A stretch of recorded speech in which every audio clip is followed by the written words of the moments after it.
আচ্ছা বলো তো, সমুদ্রের কাছে এত জল সমুদ্রের কাছে, তাও সব নদী গিয়ে সমুদ্রের কাছেই কেন মেশে, সমুদ্রের সাথেই কেন মেশে?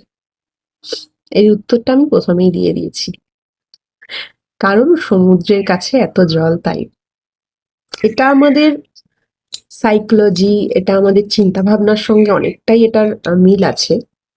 আমি এটা বলছি তার কারণ হচ্ছে, যেই মানুষটা যত বেশি নেগেটিভ চিন্তা করবে না, তুমি দেখবে যে মানুষটা যত বেশি নেগেটিভ চিন্তা করে তার লাইফটাও ঠিক ততটাই নেগেটিভ। তার অরা যেটাকে বলে সেটাও ঠিক ততটাই নেগেটিভ।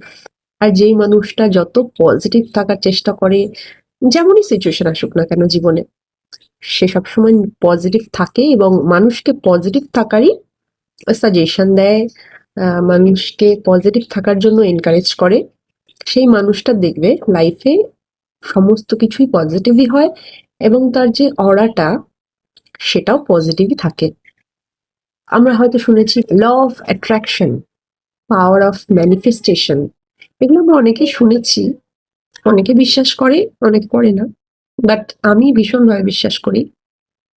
আমরা যেমন চিন্তাধারা রাখবো, যেমন ভাববো, যেমন ভাবতে থাকবো, নিজের সম্বন্ধে যেমন ভাববো, আমাদের লাইফটা অটোমেটিক্যালি সেই দিকে টার্ন হয়ে যাবে। আমাদের পরিস্থিতি সিচুয়েশন যতই খারাপ থাক, সবসময় চিন্তাধারা পজিটিভ রাখতে হবে, তাহলে গিয়ে আমাদের লাইফটাও পজিটিভ থাকবে।